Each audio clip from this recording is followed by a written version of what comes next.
This is Caminantes, where you are invited behind the curtain of the 2021 Caminos Festival and into the creative minds of this year's Caminantes. Think of this podcast as the theater lobby, where people can mingle and talk about the incredible art they're creating. I think for me it's about being playful. I feel like spirituality is also like a playful part of ourselves. There's a lot of saying things and then contradicting myself immediately. We are going to lean into the obstacles that we have. We are going to work with the restraints that we have. We watch these movies in English because I don't understand Spanish, but Sophia would insert the Spanish dialogue on top of them.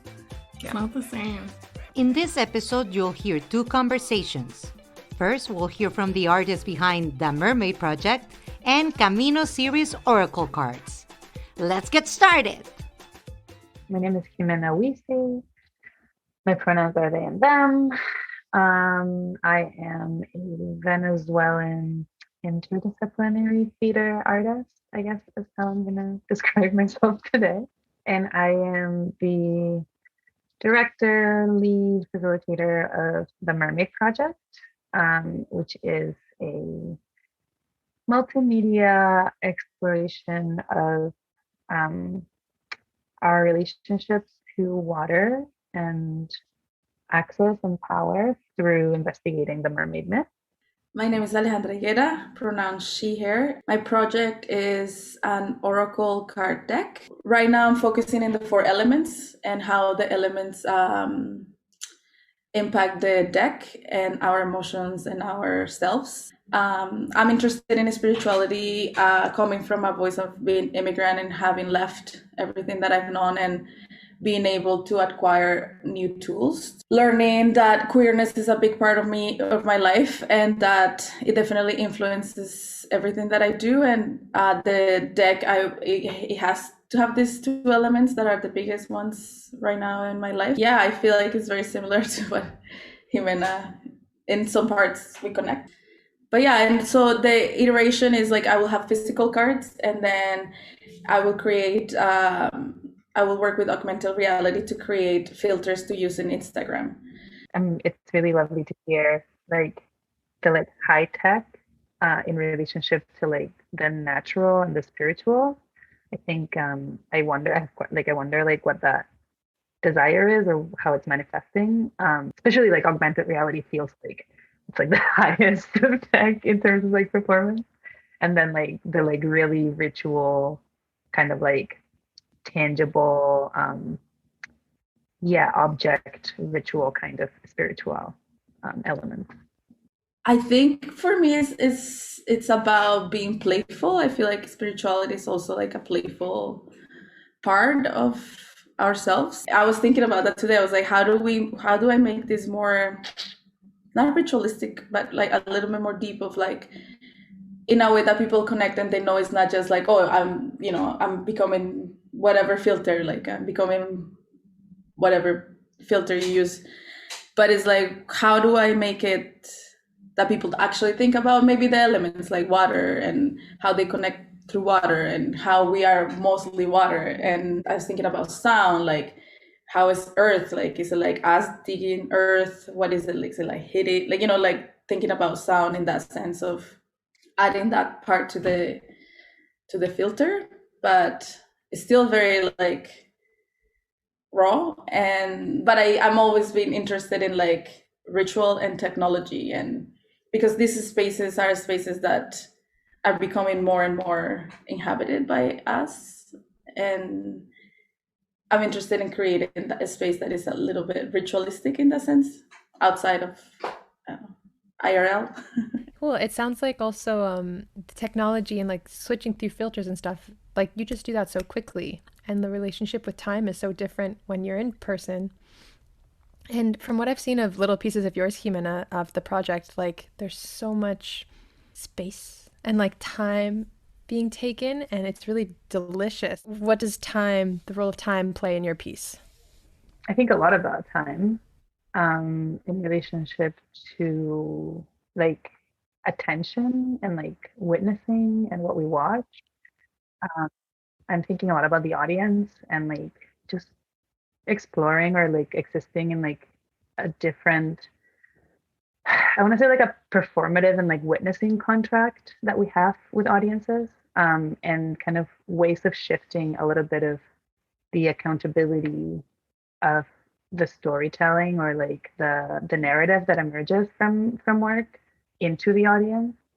I think a lot about like everyone is telling themselves their own story with what they watch, regardless if it's like a very clear, like this person got up in the morning, went and had breakfast, and then got in a car accident, or like if it's like a very abstract, like imagistic thing, like regardless, we're all telling ourselves like different versions of the things that we watch. And so with the Mermaid Project, we are, I'm thinking about how the myth of the mermaid is this like creature that sings and you hear it and it seduces you and it lures you and it hypnotizes you, and then you get drawn to it and lose all track of time or space. You just like are like following this desire, and how exciting that is and feminine that is, and like both like tender and violent that can be. I went to Nova Scotia for the first time last summer, and I was thinking about the project, and I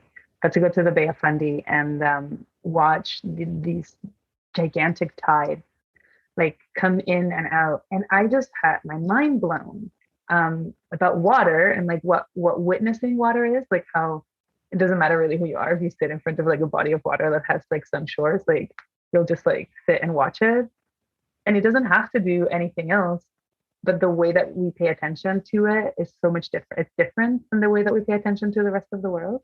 And so I wanted to play with like performatively what are images or sounds, light, shapes, silhouettes that can invite the audience into that kind of state. Yeah, I'm wondering like how long people will sit and watch process. Like nothing that we have is really fully made. So I'm just like, will you sit there for 20 minutes and watch us do something that's like maybe a little bit boring but kind of entertaining? Like, is there a particular like angle of the myth or like one of the archetypes that is like poking at you these days?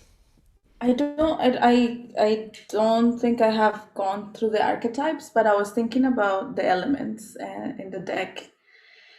And one of them that caught my attention was that water was cups. And to me, that was very interesting because my first reaction is like, I don't want to hold water. I want to let water flow, kind of thing, like let it be. So for me, that was very interesting to have that realization and be like, how does one represent water in a deck that it's not from that perspective of holding it? Thinking of the water that way because I feel like I have I have learned so much about water and like how it has a spirit, and I know I'm drinking it from a cup, but I wanted to represent it in a way that is free and it has the spirit free kind of thing. So obviously I'm working with the mermaid archetype, like it's but it's so giant. I find as an archetype and as a story, it's just never ending. When you asked about the archetype, the one that came to mind in this moment was the Hanged Man. This whole time I've just been saying like we are gonna lean into the obstacles that we have. We are gonna work with the restraint that we have. Like just really thinking about this, like just hang yourself upside down and look at it and like think about it and let it be a thing. And now I'm thinking about what that does, what it means to, or how to continue to do that under a public lens, which I feel like is in terms of where we are with the Pandora, like in the moment that we are coming back out, coming back in, like how do we, I'm thinking about how do we keep the gifts, the perspective that emerged from being so contained and so private and so personal, while opening kind of like peepholes or windows. And like it's exciting because we're literally at the factory lobby studio, which is like a fish tank. It's just this two glass walls that people will get to come and watch from the outside how we work. And I'm wondering about how to maintain care. It's interesting to think about archetypically what are the archetypes that like teach us how to continue to do work that's for ourselves in relationship to a public. Yeah, that's a really interesting tension. Yeah. The question that I had is like, if you would like to share how queerness influences your work. Yeah, queerness. I mean, like the mermaid archetype to me, like one of the things that it represents is the queer body and the trans body, right? Like is a creature, an entity, a deity that is by virtue of being multiples whole. Hans Christian Andersen wrote this original play to a man that he was in love with, as a love letter to a man that to represent the impossibility of their love. So like even the most like iconic of the archetype mermaid like is actually so queer. And I just let that live. I just don't think that we need to show it. It just by virtue is queer. Beautiful. Yeah. I just was very like I was curious about like ritual and ritual in like I was thinking about how going to the phone and like putting a filter on can be a ritual. Or like sitting down and like laying out a piece of fabric and throwing out the decks like are very different rituals. Like is that like what is your favorite part of ritual? I definitely think that what is guiding my experience is I have used cards to guide me or to receive a teaching. And I find that the cards are always on point. So it's like, usually how I do it is like, I lay out the cards, I put an intention, and then I ask something, and then something comes up. I don't really know how that will manifest in a filter. I'm still thinking about that. But for me, I use ritual, I think on a day-to-day basis, right? And the more I'm in tune with myself, the more I know that it's okay to be that person. It's okay to be like, I need this for me to open up to you, just to share what I'm doing, or to share my emotional self and my spirit. So I think that's the way that it represents in my life. But in a way to take it to a virtual realm, I don't know how it will manifest. Is it just an iteration that I just want to create something that it's fun, or I don't know how yet it will be more, I call it deep, but I don't know. So right now I don't know how that will manifest in that world, but by listening and answering your questions, it makes me think of ways of how can I solve this. To me, it's like an issue that I was like, how do I solve this? So that leaves me with that, and I really like that. So thanks. That was Ximena Huizi and Alejandra Higuera. Next, we'll hear from the creators of Quiero-Estar-Contigo and Se Forman Grietas, Cracks Form. Sebastian Marziali, and my piece is Se Forman Grietas or Cracks Form. I am Sof Rodriguez. And I'm Liz Durr, and together we make Mala Collective, and our piece is called Quiero-Estar-Contigo. Sebas, I selfishly I'm trying to expand my Spanish vocabulary and would like to know what your favorite word in Spanish is, or phrase. My favorite one. I mean, Diablos Verdes is pretty good because like it's the weirdest swear. It just means green devils. Why green devils? Who knows? What is it about them being green that makes it worse? I don't know, but for some reason, and it's like my mom's favorite because like it's swearing but not swearing. ¡Ay, se quemaron la pupusa, Diablo Verde! I was wondering, so for your piece, were you inspired, or are you inspired more by Frida with herself or Frida and her explorations with Diego? Like that romantic connection, or like a self that you see in each other? That's a good question. I think it was, I think it's mostly Frida and herself. Like that sort of doubling thing. We come from different backgrounds, we are different people, but parts of our cultures overlap and intersect, and I think that's interesting. We sort of were particularly interested in the way that Mexican culture and Chinese culture sort of conceptualize and treat their dead. So things like the Qingming Festival, which I just call grave sweeping because I don't speak Chinese. But every year we go to the graveyards, tidy up everybody's graves, provide an offering, bow 3 times, and then go and eat dinner, which we found really interesting parallels with Dia de los Muertos, which you can talk about if you would like. There is a component of altar making, in which there's different tiers or different steps that you decorate with paper and flowers and their favorite foods and their favorite drinks, and at the very top you put their picture and you put you light up candles to essentially bring them, like honor them and bring them back, or have an offering for them to come back and visit. Another thing I would say really quick about Frida is I think that Frida was kind of queer, not just queer, but in the exploration of self, that queerness came through for me, and if we talk about representation, I feel like that's the first places that I saw that queerness and that freedom of exploration, and even in the pictures, and it was all very subtle, and it was all very almost private in terms of my child brain. But that's something that's always excited me a lot. And so in the exploration of gender and womanhood and identity and the multiplicity of those aspects, the visual representation is so cool. To see someone's insights in a picture. It's interesting because Seb, your piece is also dealing with like a duality in an interesting way. Like both of your pieces are. So how are you dealing with the duality in your piece, Seb?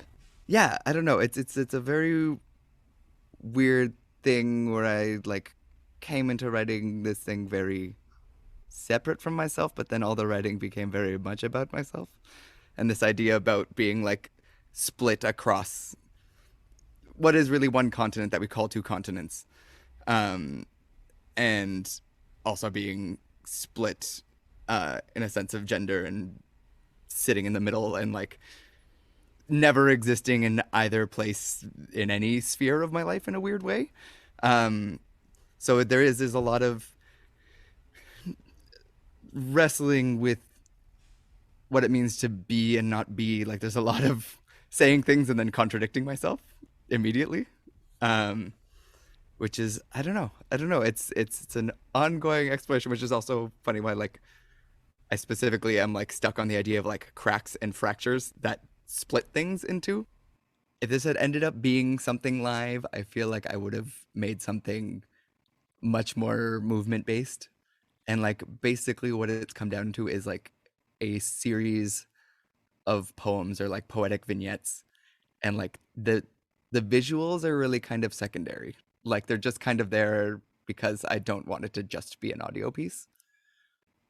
But also, yeah, it's very interesting. It's like very counter to generally how I function, but also the last 2 years has like flipped upside down everything on how everyone functions. I think in a similar way, we kind of want to build spaces and pictures and kind of be in them and see what comes out of that. It's a purely selfish piece. Why not? Right? If you can tell us if you have any cultural icons that are inspiring you right now. Cultural to what, Monica? To whatever culture means to you. Because about that, I immediately thought Olivia Rodrigo. That is completely valid. Everything she says, my 17-year-old heart screams, yeah, it's a fun TBT. for me at least, I don't know. I'm going back a lot and listening to a lot of Facundo Cabral and Mercedes Sosa, which are ones that are just like always with me. But like when I really want to like feel language and music in a weird way, or like poetry and song rather than songs that sound poetic, like I feel like those two are really, especially like Facundo, and just like something about that style of like storytelling and music really feeds. I think I am just perpetually inspired by Mulan from the animated Yes. film from the 1996, not the 2021. We don't talk about 2021. But yeah, you know, she's a cultural icon in her own right for Asian Americans, and I mean that broadly, not US Americans. And, you know, also a queer icon. So, Love it. because we watch these movies in English, because I don't understand Spanish, but Sophia just inserts the Spanish dialogue on top of I them. love that. It's not the same. How do you approach creating in different languages? I mean, I only speak English, so I speak Spanish to you a lot, though. yes. But like with that, Sophia, I think you often write in Spanish and then translate things to English. Yeah. There's a poetry. There's a piece of me that lives in poem, and I relate to you, Sebas, and it won't be translated. It can't be translated. So it translates to pictures, to images, to me trying to build the space that I'm inhabiting when I put those words together. Or there's a humor for me. I have a lot of fun. I always say I'm way funnier in Spanish. And if you don't believe me, ask my mom. My mom laughs at me, about me, with me so much. And then she always says, Nunca me río con nadie más que contigo. And I'm like, Mom, that's shorthand. Let's go to therapy. There's a delicious possibility of playing with words that I have in Spanish that I don't have in English. And you can't translate that. So I think that's just where like the little horns come out, and whatever came out in the piece kind of was like the whisper of that, but it's never. It's your green devil. It's my green devil. I love it. When I hear culture, I think there's queer culture, and there is this like romanticized historical version of what my culture is back home that has stopped in time when I was 18 and I moved here. And there's a culture of my household and my family and the way I was brought up, and there's the culture of the industry or like the theater community. There's a culture between us, but there's also a bigger culture that we existed in Toronto. That's how I understand it. It's like unspoken but understood set of rules and like practices and that we share. Yeah. It's like a collective engagement. And that was Sebastian Marziali and Liz Durr and Sof Rodriguez from Mala Collective. All of the artists in today's episode are bringing their new works, which are still in development, to the Caminos Multi-Arts Festival. This year, Caminos is presenting the art of 32 different groups, both live and online, from October 12th through the 24th. Go to caminos.ca for more on how to see these shows and to support these artists. Gracias to Venias Guerra and New Tradition Music for the theme song. We are speaking to you from the shores of this beautiful Zaga Igan, known to some as Lake Ontario, in Toronto, or Dagarondo. This is the ancestral territory of the Haudenosaunee or Longhouse Confederacy, the Anishinaabeg Nation, the Wendat, and the Mississaugas of the Credit. This land is covered by the Dish with One Spoon Wampum and Treaty 13, also known as the Toronto Purchase. At Aluna, we remember that people can begin to heal when they are hurt. We are committed to artful participation in disagreements. We are committed to unsettling ourselves towards connection, respect, and justice for all people who now live in this city, which has been a meeting place since time immemorial. Radio Aluna Teatro is produced by Aluna Theatre with support from the Toronto Arts Council, the Ontario Arts Council, the Canada Council for the Arts, the Department of Canadian Heritage, and TD Bank. Aluna Theatre is Beatriz Pisano and Trevor Shelness with Sue Ballant. Radio Aluna Theatre is produced by Mónica Garrido and Camila Diaz Varela. For more about Aluna Theatre, visit us at alunatheatre.ca, follow at Aluna Theatre on Twitter or Instagram, or like us on Facebook. Miigwech and Nyawangoa.